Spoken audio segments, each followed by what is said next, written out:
할렐루야, 반갑습니다. 광야의 소리입니다. 계속해서 이재철 목사님 새신자방 강의한 기도란에서 세 번째 시간입니다. 오늘은 기도의 응답 그리고 기도의 궁극적 목적 이 부분을 읽어드리겠습니다. 바로 시작합니다. 요한복음 15장 7절 말씀입니다. 너희가 내 안에 거하고 내 말이 너희 안에 거하면 무엇이든지 원하는 대로 구하라. 그리하면 이루리라. 아멘. 내 속에서 나를 위해 기도하시는 주님의 기도와 말씀에 내가 동참하기 시작할 때 내 삶은 하나님의 응답으로 채워진다. 신학교에 입학할 때까지 나는 오랫동안 심한 피부 알레르기 증세로 시달렸다. 합섬이 몸에 닿기만 하면 금방 두드러기 증세가 나타났다. 별의별 약을 다 써보았지만 효과가 없었다. 결국 나는 피부에 닿는 것은 모두 순면을 사용해야 했다. 내 의인은 물론이요, 양말과 와이셔츠까지 순면이어야 했다. 옛날에는 양말과 와이셔츠의 경우 순면으로 만든 국산품이 거의 없었다. 내 의 역시 투박한 면으로 만든 것이 대부분이었다. 그래서 조금이라도 땀에 젖기만 하면 금방 알레르기 증세가 나타나곤 했다. 할 수 없이 외국어로 출장 갈 때마다 외국에서 고급 면제품을 사다 날라야 했다. 모두 유명 상표였다. 신학교에 입학하고 보니 그대로는 안 되겠다는 생각이 들었다. 전도사로서 외국 유명 상표의 양말이나 와이셔츠를 살 돈도 더 이상 없었지만 설령 경제적 여유가 있다 하더라도 전도사가 그런 고급 제품을 착용하고 다녀서야 무슨 덕이 되겠는가. 무엇보다 주님께서 기뻐하시지 않으리란 생각이 들었다. 나는 주님께서 당신의 영광을 위하여 당신의 종으로 살아갈 나를 고쳐주시기를, 그래서 교인들 앞에서 무엇이든지 입을 수 있게 해주시기를 기도드렸다. 기를 쓰고 울부짖는 기도가 아니었다. 금식을 한 것도 아니다. 그저 내 마음속으로 간절히 기도드렸을 뿐이다. 그날부터 지금까지 내 피부에는 무슨 천이 닿아도 아무 이상이 없다. 신학교에 입학할 때까지 나는 방언을 하지 못했다. 아주 오래전에 어떤 기도원에 갔다가 개도하는 방언 사람이 못하면 개만도 못하다는 말을 듣고 개가 되지 않으려고 밤새도록 방언 조교의 인도를 따라 랄랄랄라를 되풀이하며 혀 굴리는 연습을 했지만 끝내 실패하고 말았다. 그 후에는 방언의 필요성을 느껴본 적이 없었다. 그러나 신학교에 입학한 뒤 어느 날 고린도전서 12장에 나타난 성령님의 은사를 읽다가 생각이 바뀌었다. 성령님의 은사를 경험해 보지도 않고 그 내용에 대한 성경 공부를 인도할 수는 없을 것 같아서였다. 나는 학교 기도탑으로 올라갔다. 1인용 기도 골방에 무릎을 꿇은 나는 앞으로 고린도전서 12장을 누구에게든지 가르칠 수 있도록 방언을 내려주시기를 조용히 기도드렸다. 그 순간 내 기도가 채 끝나기도 전에 환상 속에서 기도방의 앞 벽이 돌연히 날아가 버렸다. 계속하여 나머지 세 벽들도 차례대로 날아가더니 온 천지가 끝도 없이 넓은 벌판으로 변했다. 그와 동시에 갑자기 내 혀끝이 말려 올라가면서 방언이 터졌다. 그리고 그날 이후 나의 삶 속에서 갖가지 성령님의 은사가 나타나기 시작했다. 성경 통독이 취미이던 H 장로님은 돋보기를 써야 글을 읽을 수 있던 분이다. 돋보기를 끼고 성경을 읽는다는 것은 쉬운 일이 아니었다. 1980년대 말 그분은 오직 말씀을 사모하는 심정으로 성경을 마음껏 읽을 수 있게 해달라고 기도했다. 그날 이후 지금까지 그분은 돋보기를 쓰지 않는다. 돋보기가 아예 필요 없게 된 것이다. K 집사님은 일본에 거주하고 있다. 70세가 가까워서야 주님을 영접한 그분은 매일 아침 저녁으로 자신이 정한 시간에 집에서 혼자 하나님께 예배를 드린다. 비가 부슬부슬 내리는 날 밤이었다. 예배 시간에 맞추어 귀가하려는데 자신이 위치한 곳은 택시가 잘 다니지 않는 외진 길이었다. 택시를 잡으려면 큰 길까지 한참 걸어가야 했다. 제 시간에 귀가하기는 어려운 상황이었다. 그는 잠시 마음속으로 하나님의 도움을 청했다. 기도가 끝나는 순간 앞 골목에서 집사님 쪽으로 회전하는 택시의 헤드라이트가 보였다. 그 택시를 탄 집사님은 너무 신기해서 왜 빈 택시가 사람도 다니지 않는 외진 길로 오게 되었는지 기사에게 물어보았다. 기사는 본래는 다른 목적지를 향해 가고 있었는데 갑자기 이쪽으로 오고 싶은 마음이 일어나 급히 핸들을 돌려놓으라고 대답했다. 주님께서 응답하신 것이었다. 마태복음 7장 7절에서 11절 말씀입니다. 구하라, 그리하면 너희에게 주실 것이요. 찾으라, 그리하면 찾아낼 것이요. 문을 두드리라, 그리하면 너희에게 열릴 것이니 구하는 이마다 받을 것이요. 찾는 이는 찾아낼 것이요. 두드리는 이에게는 열릴 것이니라. 너희 중에 누가 아들이 떡을 달라 하는데 돌을 주며 생선을 달라 하는데 뱀을 줄 사람이 있겠느냐? 너희가 악한 자라도 좋은 것으로 자식에게 줄 알거든. 하물며 하늘에 계신 너희 아버지께서 구하는 자에게 좋은 것으로 주시지 않겠느냐. 아멘. 하나님께서는 성도의 기도에 반드시 응답하신다. 만약 응답이 없는 것처럼 여겨진다면 그것은 하나님께서 응답하시지 않는 것이 아니라 내가 구한 것보다 더 좋은 것으로 응답해 주시기 위함이다. 제2구는 매우 부유한 집안의 아들이다. 그렇지만 고등학교 시절 그 유명한 불법 비밀 가회를 한 번도 받아본 적이 없다. 본인이나 부모나 모두 신앙 양심이 허락하지 않았기 때문이다. 그래서 당시의 법이 허용하는 학원에 다니는 것으로 만족했다. 고등학교 3학년이 되었어도 주일이면 어김없이 교회에서 지냈다.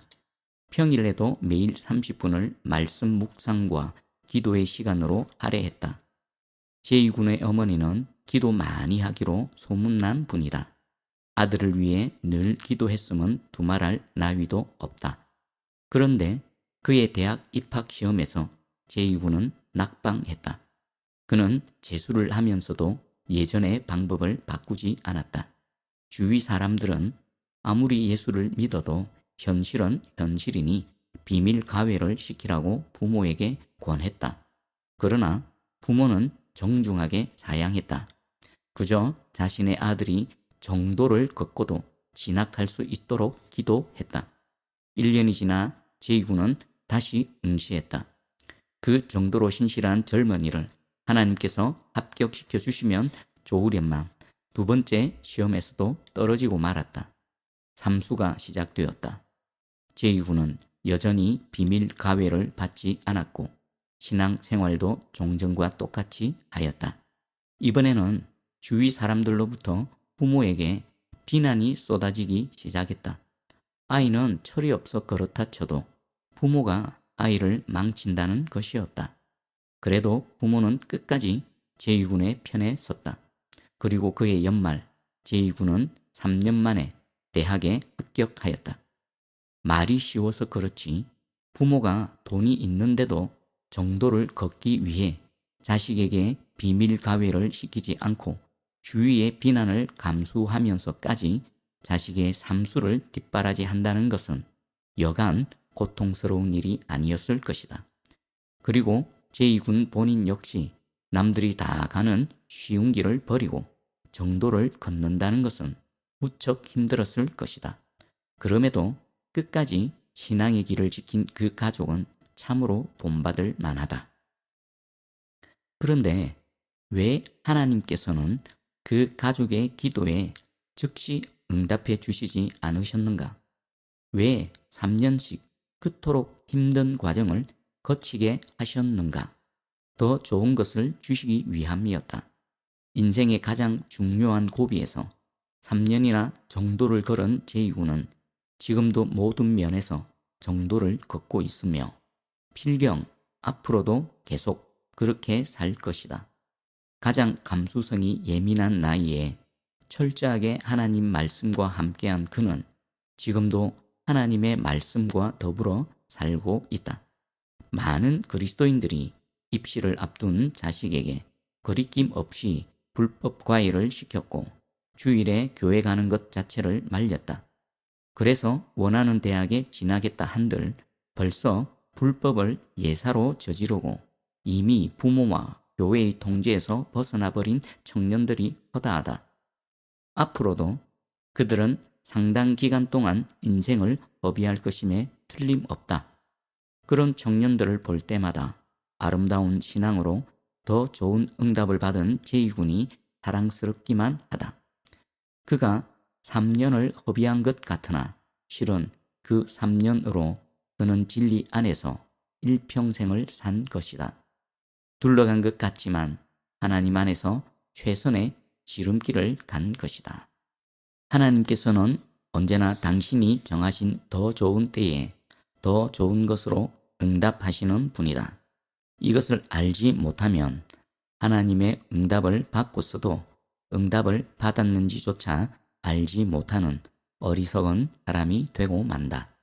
그러므로 우리가 기도하는 것도 중요하지만 하나님의 응답을 알아보는 눈을 갖는 것은 더욱 중요하다. 그 눈을 가지면 하나님께서 주시는 더 좋은 것 속에서 우리가 기도하지 아니하였음에도 주시는 것들이 더 많음을 알게 된다. 어린아이가 요구하는 것만 주는 부모가 세상에 어디 있겠는가? 실상 아이들이 요구하는 것은 빙산의 일각이요. 나머지는 모두 부모가 알아서 마련해 준다. 만약 어린아이가 스스로 원하는 것만을 얻는다면 그 어린아이는 제대로 자랄 수 없다. 어린아이가 구하는 것은 없어도 괜찮은 것들이요. 부모가 미리 알아서 준비해 주는 것은 없어서는 안 되는 것들이기 때문이다. 우리가 하나님께 많은 것을 기도하는 것 같지만 우리가 기도함으로 얻는 것은 실은 미미하기 짝이 없다. 우리는 기도하지 않고서도 물과 공기 그리고 태양을 얻는다. 이것들은 모두 우리 생명과 직결된 것들이다. 어찌 그뿐이겠는가? 이른 비와 늦은 비, 밤하늘에 반짝이는 별들, 아름다운 꽃과 나무들, 사랑하는 부모, 형제, 정다운 친구들. 우리는 기도하지 않고서도 우리 삶에 없어서는 안 될 이 귀중한 것들을 모두 얻었다. 만약 지금 우리가 기도하고 있는 것만 하나님께서 허락하신다면 우리는 한 시간도 살아남을 수 없다. 이처럼 우리가 구하는 것들은 우리에게 없어도 되는 것들이요. 우리의 생명에 절대적으로 필요한 것들은 모두 하나님께서 거저 주시는 것들이다. 이 사실을 진정으로 깨닫는다면 우리는 하나님에 대한 전폭적인 신뢰와 함께 하나님께서 우리에게 맡겨주신 사명에 우리의 충성을 다 바칠 수 있다. 나는 이 책의 초판본을 1994년 외국에서 썼다. 숲으로 둘러싸인 산속이었다. 새들의 울음소리가 아름답게 들리고 산 내음은 신비롭기 그지 없었다. 산봉우리에 둘린 구름과 안개, 그리고 파란 하늘과 빛나는 태양, 그 모든 것이 아름다운 예술 작품이었다. 하루 종일 방 안에 앉아 있어도 창문을 통해서는 사람 그림자 하나 보이지 않았다. 나는 그때까지 세상에 그토록 글 쓰는 좋은 별천지가 있으리라고는 상상하지도 못했다. 1994년은 나의 안식년이었다. 그래서 안식년 동안 많은 사람들이 원하는 새신자반을 탈구하여 그동안 하나님께서 베풀어 주신 은혜에 보답하려고 계획했다. 그러나 막상 안식년이 시작되자 더 바쁘기만 했다. 전혀 생각지도 않은 일들 때문에 책을 쓸 틈을 내기란 여간 어렵지 않았다. 그래서 그해 7월 초까지 겨우 제1장을 마쳤을 뿐이었다. 연말까지 집필을 끝낸다는 것은 사실상 불가능해 보였다. 안타까웠다. 그런데 하나님께서 뜻하지도 않게 당신의 신비스러운 손길로 나를 그 아름다운 곳으로 인도하셨다. 그리고 내가 하루에 20시간씩 글을 쓰고도 지치지 않게끔 내 곁에서 나와 함께 해 주셨다. 조금 전에 말한 바와 같이 나는 세상에 그런 곳이 있는 줄 전혀 몰랐다. 그런 곳으로 보내달라고 기도한 적도 없었다. 그렇지만 하나님께서 은혜를 베풀어 주셨다. 내가 기도하지 않아도 내 마음을 아시는 하나님께서 내게 필요한 것이 무엇인지 먼저 아셨기 때문이다. 그대의 하나님은 이렇게 좋은 분이시다. 아멘. 자, 이번에는 기도의 궁극적 목적입니다. 마태복음 7장 11절에서 12절 말씀입니다. 너희가 악한 자라도 좋은 것으로 자식에게 줄 알거든 하물며 하늘에 계신 너희 아버지께서 구하는 자에게 좋은 것으로 주시지 않겠느냐. 그러므로 무엇이든지 남에게 대접을 받고자 하는 대로 너희도 남을 대접하라. 이것이 율법이요 선지자니라. 아멘. 본문에서 유의해야 할 단어는 그러므로이다. 이 장의 결론이 여기에 있다. 하나님께서 내가 무엇을 구하든 항상 더 좋은 것으로 응답하시는 분이심을 알았다면 그 좋은 것 속에는 내가 구하지도 않은 것들이 훨씬 더 많다는 사실을 깨달았다면 그러므로 이제부터는 아무 염려 말고 마땅히 해야 할 일을 행하라는 말씀이시다. 그것은 사람을 배려하는 삶을 사는 것이다. 본문에서 그러므로 이하를 좀 더 원문에 가깝게 번역하면 다음과 같다. 그러므로 무엇이든지 남이 너희에게 하여 주기를 원하는 모든 일을 너희도 그렇게 그들에게 행하라. 이것이 율법서와 예언서의 핵심이다. 내가 사랑받고 싶고 내가 높임받고 싶고 내가 위함받고 싶은 그대로 먼저 상대를 사랑하고 높이고 위하는 삶을 살라는 것이다. 그렇게 하면 그 나머지는 하나님께서 다 알아서 책임져 주시겠다는 의미다. 하나님과 동행하는 삶이란 무엇인가? 하나님의 나라와 그 의를 먼저 구한다는 것은 무엇인가? 하나님의 영광을 드러내고 하나님의 뜻을 드러낸다는 것은 무엇인가? 그것은 하나님께서 독생자이신 예수 그리스도를 죽이시기까지 사랑하신 사람을 사랑하며 사람을 위하며 사람을 살리는 것이다. 살아생전 이 땅에서 우리가 직접 경험할 수 있는 천국과 지옥이 있다. 그것은 사람과 사람의 관계이다. 제 아무리 아방궁 같은 대저택에서 산다 해도 부부 사이가 나쁘면 그들은 지옥 속에 있는 것이다. 반면에 초가삼간이라도 서로 사랑하고 위하면 그곳이 바로 천국이다. 따라서 사람과 아름다운 사랑의 관계를 심화시켜 가는 것은 곧 하나님의 나라를 확장해 가는 것을 의미한다. 그와 같은 삶을 살아가는 사람에게 어찌 하나님께서 더 좋은 것으로 충만하게 응답하시지 않겠는가? 그 사람은 하나님께서 무엇을 주시든지 그것을 사람 사랑의 도구로 하나님 나라를 확장하는 연장으로 쓸 테니 말이다. 그대가 의자에 앉아서 기도할 것인가?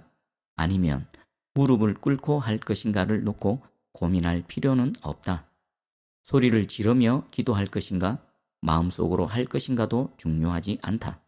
그런 것은 형편과 상황에 따라 좋은 대로 선택하면 된다. 중요한 것은 왜 기도해야 하는지, 기도하는 이유를 알고 기도하는 것이다. 그대는 무엇이든지 기도할 수 있다. 기도에는 제한이 없다.